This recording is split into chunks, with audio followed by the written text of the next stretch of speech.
Perezida w'u Burundi Evariste Ndayishimiye yabwiye abaturage biwe ko nta muntu ukwiye kwitwaza ubukene kugira ngo akomeze kubwira abantu ko akennye, nyuma y'uko yaje kuba amurikira bamwe mu baturage bo mu Burundi amatungo amaze imyaka yariyororeye, ndetse anababwira yuko yikopesheje ihene imwe y'umusanura akamaze kuba amatungo akaba anafite amafaranga abarirwa mu gaciro k'amamiliyari abikesha ubuhinzi n'ubworozi. Bisa n'ibitangaza hirya no hino ku isi umuperezida w'igihugu runaka aho ibihugu bitandukanye yakijijwe n'ubuhinzi bikeshuana n'ubundi ibihugu bigahora byaritoranyije mu bigira umuherwe bitandukanye byarakinije kuri perezida nyuma y'uko yaje kuvuga yuko yikopesheje ihene imwe hanyuma irushanwa kandi ibira mu bihugu bitandukanye. Perezida w'u Burundi Evariste Ndayishimiye runaka perezida w'ibihugu byinshi cyarakoze by'umwihariko yaba mu buzima bayemo, imyitwarire, imyambarire ndetse n'ibindi. Irushanwa riheruka abenshi irushanwa ry'igikombe cy'isi yuko abaturage bo hanze y'irushanwa ry'igikombe cy'isi mubona neza hari n'igikombe cy'isi cyabigireye uburyo igaragara n'ibindi bitandukanye.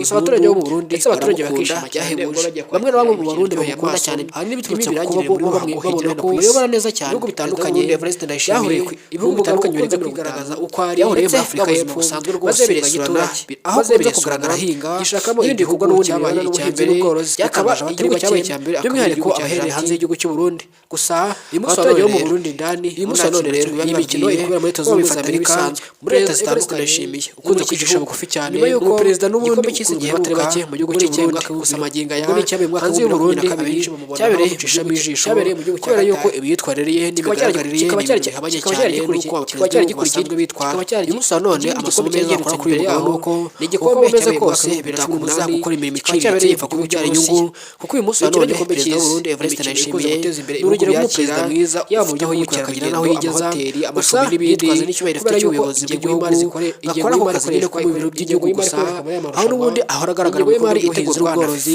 ndetse akanagaragara yicisha bugufi cyane. Biri no mu bintu n'ubundi binaha isuku abantu benshi bakubaka hirya no hino ku isi, abashoramari mu rwego rwo kwicisha bugufi kagafite ubafite icyubahiro n'igitinyiro, ahanini bakora imirimo iciriritse kandi ibyara inyungu ndetse bakiteza imbere bahereye hasi. Uyu munsi wa none perezida Evariste Ndayishimiye afite amafaranga atagira ingano. Gusa ikindi gitangaje mu mbwirwaruhame ziwe akayabo atangaje agenda agaruka ku magambo asa nk'asekeje avuga yuko abayeho neza rwose, ababwira abantu ko abayeho neza yishatse kurya byamuzigize iwe n'abana be biga ahantu heza. Kenshi uzabona imyitwarire hanyuma abayeho cyangwa se kugaragaza ko atunze. Gusa kuri uyu perezida we bisa n'ibisambo byayo ndetse imutera ipfunwe cyangwa isoni kugira imbere y'imbaga nyamwinshi katozi bya mirenge. Nshuti bakunze mukunda gukurikira Taifa Rwanda, uyu munsi wa none ni muri mushyashya bisanzwe kuri ibyo muri Afurika yakwitwa neza ndakagera ku rwego rushimishije ndetse bikinirwa eza Taifa. Ndabashimiye cyane nshuti bakunze mudasiba kubana natwe ku munsi ku munsi. Ni muri mushyashya hano musanze Taifa Rwanda.